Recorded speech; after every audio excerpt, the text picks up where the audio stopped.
Anda bayangkan nggak sih? Seseorang tidur, rasanya sehat-sehat aja. Pas bangun tiba-tiba kena gejala stroke. Wah, itu mengerikan ya. Iya kan? Tangannya berat sebelah, bicaranya pelo, jalannya sempoyongan. Nah, skenario mengejutkan ini, kata sumber kita hari ini, bisa jadi pemicunya itu sesuatu yang biasa banget dikonsumsi lansia. Vitamin. Vitamin ya? Yang dianggap sehat itu. Betul. Sumber kita ini dari transkrip video YouTube, kanalnya Lanjut Usia Bahagia. Isinya paparan dokter otak soal risiko vitamin tertentu, khususnya pada lansia, dan kaitannya sama stroke pas tidur itu. Oke. Menarik ini. Jadi tujuan kita di sini, mau coba gali lebih dalam ya. Gimana vitamin yang kita kira bagus, kayak D, E, B6, A, terus B3 atau niacin, kok malah bisa berisiko kalau gimana ya, cara konsumsinya nggak pas buat lansia. Dan apa alternatifnya juga ya? Tentu. Kita lihat juga alternatifnya. Tujuannya jelas bukan bikin takut, tapi supaya kita semua lebih paham yang benar gitu. Baik, mari kita coba telaah bareng-bareng ya. Penting nih diingat, tubuh lansia itu kan unik. Metabolismenya beda, fungsi organ kayak ginjal, hati, mungkin nggak secepat dulu lagi. Betul sekali. Artinya, cara tubuh ngolah nutrisi juga berubah kan? Nah, itu dia. Justru karena metabolisme melambat, fungsi organ kayak hati sama ginjal udah nggak seprima dulu, zat yang tadinya gampang diproses, malah jadi bisa numpuk. Oh gitu. Terutama ini, vitamin yang larut lemak. Jenis yang disimpan di lemak tubuh jadi susah dibuang kalau kebanyakan. Vitamin A, vitamin D. Nah, numpuknya ini yang bisa bahaya. Oke, kita mulai dari vitamin D deh.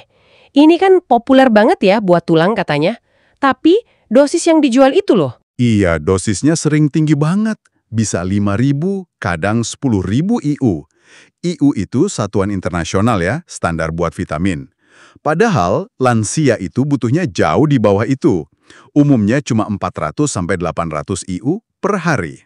Nah, kelebihannya nih menurut sumber kita jadi masalah. Bisa bikin kalsium numpuk di pembuluh darah, jadi kaku pembuluh darahnya. Waduh. Dan kondisi ini dikaitkan sama peningkatan risiko stroke saat tidur. Pas metabolisme kalsium kita lagi fluktuatif gitu. Ada cerita Pak Ahmad, 70 tahun. Kena stroke ringan, dugaannya ya karena numpuknya vitamin D dosis 5.000 IU tiap hari itu. Ini penting banget berarti ya buat pemantauan. Kalau Anda minum suplemen vitamin D, apalagi kalau barengan sama suplemen kalsium atau obat jantung, wah sebaiknya cek deh kadar kalsium sama vitamin D di darah. Berkala.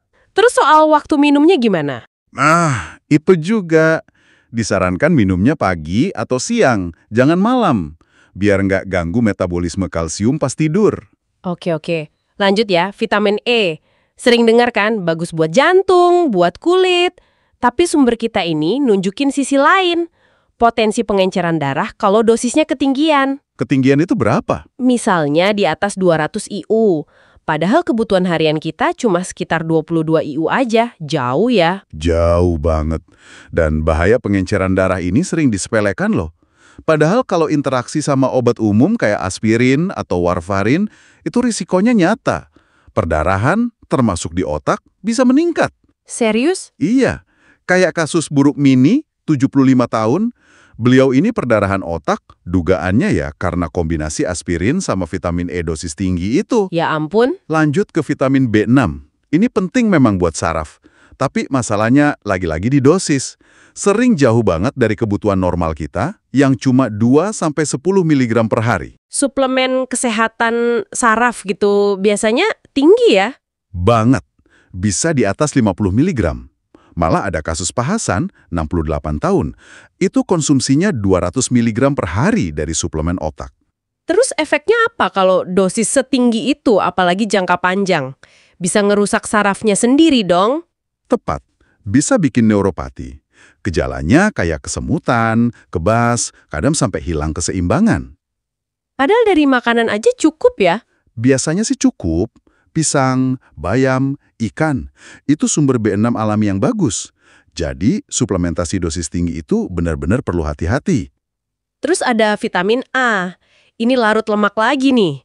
Yang tadi itu ya bisa numpuk kalau kebanyakan. Betul. Jadi kalau dosisnya berlebih, Misalnya rutin di atas 3.000 IU, padahal butuhnya cuma 2.500 sampai 3.000 IU. Dan suplemen bisa 5.000 sampai 10.000 IU. Wah, itu bisa toksik. Gejalanya apa tuh kalau toksik? Bisa pusing, pandangan kabur, bahkan sampai tekanan di dalam kepala kita naik. Tekanan intrakranial namanya. Itu jelas bahaya. Ada kisah Bu Nani, 72 tahun, yang ngalamin ini. Oke, terakhir, niacin atau vitamin B3. Sering dengar ini buat kolesterol katanya. Iya, sering dipromosikan buat itu. Tapi, lagi-lagi, kalau dosisnya tinggi jauh di atas kebutuhan harian 50 mg, suplemennya bisa 1000 mg lebih. Niacin ini bisa memicu pelebaran atau malah penyempitan pembuluh darah mendadak. Yang artinya, tekanan darah bisa naik turun drastis gitu ya. Wah, itu bahaya pasti buat sirkulasi darah ke otak lansia. Mungkin kayak Pak Sutrisno itu ya, 80 tahun, yang ngeluh mukanya merah terus, pusing pas bangun tidur.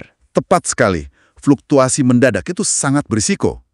Nah, semua contoh ini, dari Pak Ahmad sampai Pak Sutrisno, seolah ngingetin kita ya, kalau buat lansia, lebih banyak vitamin itu belum tentu lebih baik. Iya, benar. Ini nyambung nih sama satu cerita menarik lagi dari sumber kita. Oh ya? Cerita apa? Tentang Bu Sulastri, 70 tahun. Beliau nih minum banyak banget suplemen, lebih dari 7 macam katanya. Tapi kok ya tetap aja lemes, sering pusing. Aneh ya, harusnya kan makin sehat. Nah, justru itu. Terus disaranin coba pendekatan lain. Fokus ke sarapan yang benar-benar makanan utuh. Kayak telur rebus, alpukat, roti gandum, buah. Tanpa suplemen tambahan sama sekali. Hasilnya gimana? Kondisinya malah membaik banget. Badannya lebih enteng, pusingnya hilang. Wah, menarik sekali itu. Cerita Bu Sulastri ini bagus banget buat gambarin pesan utamanya. Tubuh lansia itu seringnya nggak butuh lebih banyak, tapi butuh lebih tepat. Makanan utuh lebih gampang diserap gitu ya? Iya, nutrisinya seimbang alami dan nggak ngebebanin organ kayak suplemen dosis tinggi. Keseimbangan alami itu kuncinya. Jadi kalau kita rangkum nih ya dari penelusuran kita, 5 vitamin tadi, D, E, B6, A, sama B3. Punya manfaat iya, tapi ada potensi resiko juga buat lansia kalau dosisnya ketinggian, kombinasinya salah, atau nggak dipantau sesuai kebutuhan masing-masing. Betul. Niat baik, jaga kesehatan itu perlu dibarengi pemahaman yang bijak juga kan? Setuju. Nah, ini mungkin waktu yang pas buat Anda, para pendengar, buat coba refleksi sejenak. Coba deh pikirin. Suplemen yang Anda atau mungkin orang tua Anda minum sekarang udah beneran sesuai belum sih sama kebutuhan tubuh di usia lanjut? Atau mungkin ada cara lain yang lebih simpel ya? Bisa jadi. Lebih alami mungkin, kayak perbaiki kualitas makanan sehari-hari buat dukung kesehatan. Sebagai penutup nih, kami mungkin mau lempar satu pertanyaan ya buat Anda renungkan. Setelah dengerin obrolan Vita ini, ada nggak sih satu hal kecil aja soal asupan vitamin atau suplemen Anda yang Anda jadi kepikiran buat tinjau ulang? Atau mungkin mau didiskusikan lebih lanjut sama dokter atau ahli gizi Anda?